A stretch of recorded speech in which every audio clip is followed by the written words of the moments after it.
There are two Yoga Nidra. One is I call it level 1, and the second is, of course, level 2, right? Because after 1, 2 comes. So, what to do?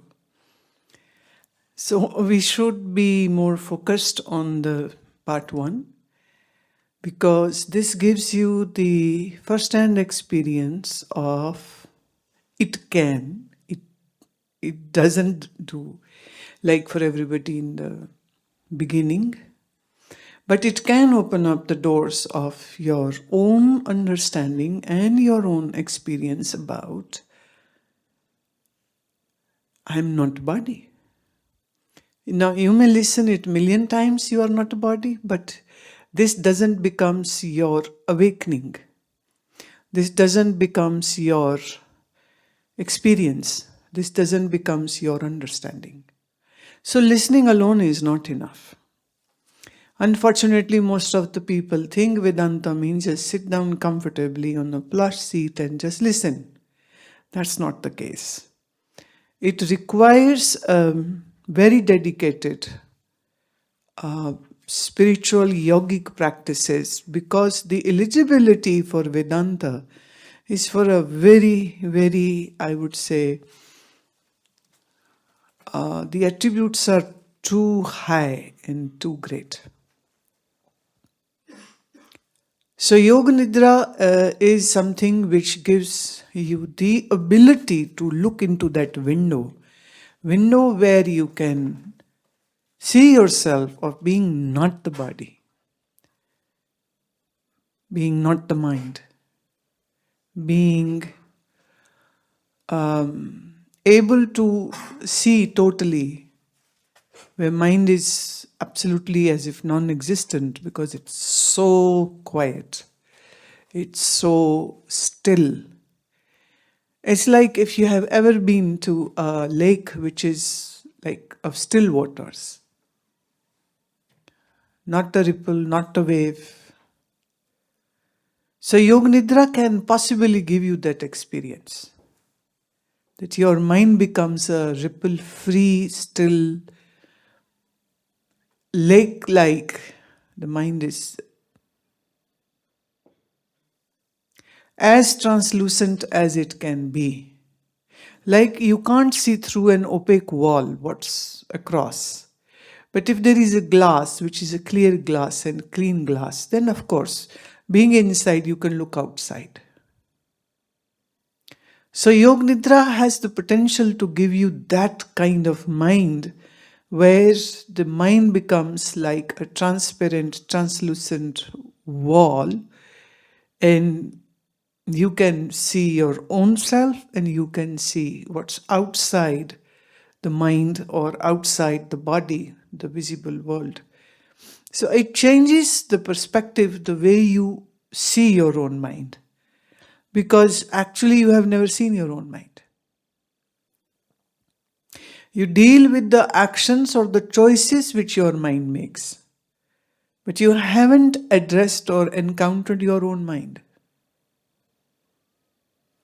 So it is a possibility that for years a person is doing Yoga Nidra and yet that breakthrough moment is not happening. So just mark my word, the mind has to be that transparent that it's in a way non-existent. Or should I say, it doesn't become an obstruction in addressing, acknowledging and encountering your own reality. Now you think you need a mind to know about yourself. Whereas the situation is this, that mind itself is an object which is known by me. And mind in itself doesn't have the capacity to know the self. Now this might seem very paradoxical statement. But, well, I never said it's easy. Your engineering, your medical, your astrophysics or whatever is very easy. But not this. Because you can't see your own mind as an object and put it under a microscope and observe and check and label and define. It's like you wish to use the microscope of the mind to see what Atma is or what Paramatma is, which won't happen in any day.